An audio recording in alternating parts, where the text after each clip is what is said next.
Estimados profesores, para mí es un gusto estar de nuevo con ustedes.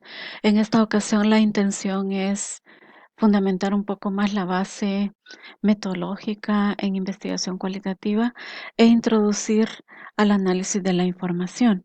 Pues bien, ¿cómo diferenciar entonces entre la magnitud de los problemas y la profundidad? Con esto pues nos ayuda el enfoque cualitativo y cuantitativo, y en este ejemplo que parece una cosa muy sencilla, pero mientras una mirada positivista deja ver un triángulo grande o pequeño, una mirada fenomenológica, una mirada más em, integradora, nos puede dar a entender la esencia de la figura, describiendo de qué trata, por qué es así, para qué sirve. Eso sería muy interesante. De igual manera se aplica en los fenómenos, en los problemas sociales. Entonces, ¿cómo distinguir entre magnitud y profundidad? ¿O qué será más importante, conocer la magnitud o la profundidad de los problemas? Vamos a ver. Cuando nosotros pensamos, sentimos y actuamos, el origen de esa toma de decisiones, pues está justamente en la corteza cerebral. Y eso no es fácil medirlo, no es fácil cuantificarlo.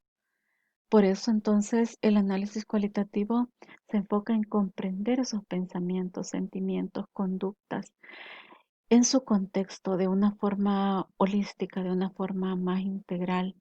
Entonces se trata de comprender la subjetividad más profunda del ser humano, subjetividad que da origen a la objetividad de las cosas, a los acontecimientos sociales. Bueno, nosotros mismos hemos tratado de ponerles números o de ponerles viñetas para que esos pensamientos y esas creaciones puedan ser visibles.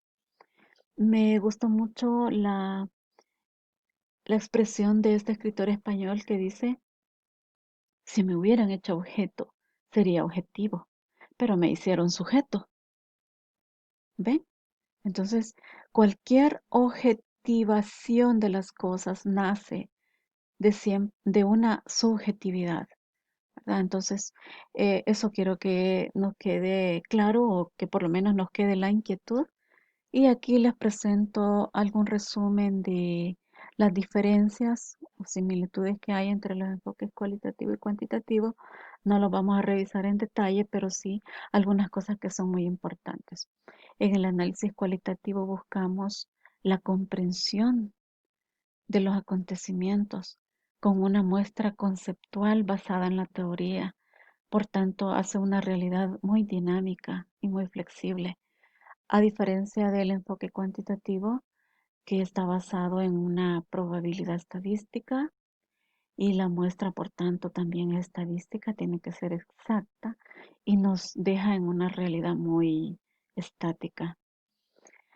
También en el análisis cualitativo tenemos que participar más cara a cara, más directamente con los sujetos de información o con los sujetos investigados, mientras que en el análisis cuantitativo la información es mediada por instrumentos y no necesariamente debemos llegar a conocer a los sujetos de estudio. Bueno, en el abordaje cualitativo es necesario dejar más claridad en esta estructuración metodológica. Para que esto tenga validez y tenga confiabilidad, tenemos que cuidar la lógica de los procedimientos. Esto siempre se determina por criterios que son aplicables según la particularidad de cada caso. Sin embargo, algunos elementos que son clave en la selección de los casos, en las selecciones de las muestras teóricas o conceptuales, son estos. Siempre partimos de una problemática que se selecciona, se sustenta teóricamente, conceptualmente. Hay una dimensión metodológica que incluye instrumentos, técnicas y estrategias de investigación. Cómo se desarrolla cada caso, cómo se aborda cada caso para poder tener luego un informe de resultados. En todo caso, la atención es una manera más integral, más contextual. Se determinan los ambientes, los actores, los eventos, los procesos, todo de forma integral. no es un caso aislado. Entre el muestreo conceptual se distinguen estos, por ejemplo, el caso único, casos múltiples, casos extremos, y en cualquiera que se elija, son casos que deben estar sujetos a criterios de selección, que los retomamos por algunas características ilustrativas que nos interesan. Debemos tener claridad de las unidades de análisis, en este caso son los actores principales, que son sujetos de investigación, pero en su contexto, no aislados. En este ejemplo, puede ser sujeto de estudio un menor de edad, un niño en abandono o una persona en riesgo social, pero en su contexto, en su entorno, ¿verdad? Junto con otros actores involucrados y su contexto. Deben tener representatividad teórica y hacer un análisis holístico, un análisis integrado. Algunas características de los estudios son que para poder seleccionarlos debemos tener claridad de qué tratan. Casos extremos, casos típicos, casos muy particulares o casos que pueden convertirse en un ejemplo. Elección de los casos tan diferentes como sea posible o tan similares. La intensidad respecto a las categorías de análisis o que en cuantitativa decimos son variables de interés. Los casos críticos, los casos por conveniencia, a veces son los de más fácil acceso y son válidos dependiendo de qué objetivo tenemos en la investigación. Los casos homogéneos o muy heterogéneos. ¿Se recuerdan de la campana de Gauss? La campana de Gauss nos ilustra siempre la normalidad y en el caso de la investigación cuantitativa nos interesa más que todo aquellos casos que van dentro de lo normal, pero en investigación cualitativa puede ser que sean más importantes los casos extremos, los que son muy diferentes. En un ejemplo de la reprobación de estudiantes, podemos decir que los estudiantes que no reprueban estarán por acá y los que siempre reprueban estarán por acá. Pero los que están dentro de la normalidad es la mayoría y se ubican por acá. Sin embargo, para poder estudiar profundamente los casos, queremos saber aquellos factores que determinan la no reprobación de los estudiantes y factores que determinan la reprobación, ¿verdad? ¿Qué es lo que los hace diferentes unos de los otros? Porque unos son exitosos y los otros no. Eso es importante tenerlo en cuenta cuando queremos hacer análisis teóricos que nos pueden servir de ejemplo para buscar una solución. Es importante tener en cuenta el sentido de verdad, la validez y la confiabilidad. Aquí se utiliza de igual manera la validación de expertos. Los expertos pueden validar las técnicas, los instrumentos, los procedimientos y se confía en ellos porque son conocedores del área, especialistas en el área y tienen experiencia en eso. La triangulación es una técnica que sirve para determinar confiabilidad y validez, haciendo comparaciones de diferentes técnicas, de diferentes instrumentos o de diferentes fuentes de información, de diferentes estamentos o diferentes grupos. Utilizamos técnicas e instrumentos. Las más representativas son la entrevista. Pueden clasificarse las entrevistas de varias maneras, ustedes las conocen ya, pero nos hemos quedado en este módulo con una entrevista a profundidad, porque la entrevista a profundidad es la que nos ilustra mejor la forma de abordar a los informantes. Estamos utilizando una guía de entrevista, aunque hay otras técnicas y hay otros instrumentos también, ¿verdad? Se los dejo acá para que lo chequeen.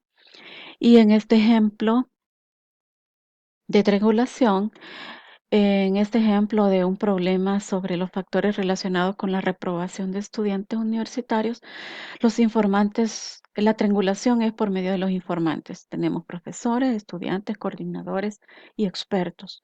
Ellos saben acerca de estos factores que determinan la reprobación de los estudiantes y el objetivo es indagar con cada uno de ellos y luego comparar respuestas para poder encontrar ya sea ejemplos que nos ilustren a superar ese problema, a conocer las causas o factores que determinan el problema de reprobación. Bueno, dice Roberto Hernández Sampieri, Los métodos mixtos no nos proveen de soluciones perfectas. Sin embargo, hasta hoy son la mejor alternativa para indagar científicamente cualquier problema de investigación. Conjuntan información cuantitativa y cualitativa y la convierten en conocimiento sustantivo y profundo. Igual diría yo que ninguna de las dos formas de investigar, ninguno de los dos abordajes, sea cuantitativo o cualitativo, nos van a proveer de soluciones perfectas. Pero en todo caso, sea que utilicemos uno o el otro, nos acercan a realidades. Y si los utilizamos conjuntamente, puede ser que nos complementen y nos ayuden a entender mejor esas realidades. Entonces, para ir finalizando esta intervención, quiero decirles que para diferentes enfoques siempre necesitamos tener la conjunción de estos tres elementos: las teorías que explican el fenómeno, los fundamentos metodológicos, los objetivos, preguntas o categorías de análisis, las debemos tener bastante claras para poder enfocarnos entonces en un fenómeno de estudio. Las tres partes se interrelacionan y en el caso que nosotros estamos trabajando ahora tenemos investigaciones que están más enfocadas a lo cuantitativo, pero algunas también requieren de análisis cualitativo. En este caso, vamos a utilizar las últimas 2 semanas para ver cuáles de las investigaciones requieren más análisis cualitativo y vamos a ampliar ahí, ya sea que incorporemos más informantes, unas 4 o 6 entrevistas que nos permitan hacer análisis más a profundidad y explicar de mejor manera los fenómenos que estamos estudiando. Así que espero que refuercen las lecturas y se preparen para que las próximas 2 semanas podamos hacer los análisis de sus propias entrevistas. Así que los voy a dejar hasta acá. Nos vemos en el foro para cualquier duda que tengan. Ahí platicamos más y aclaramos dudas. Agradecerles por su atención. Entonces, nos vemos pronto.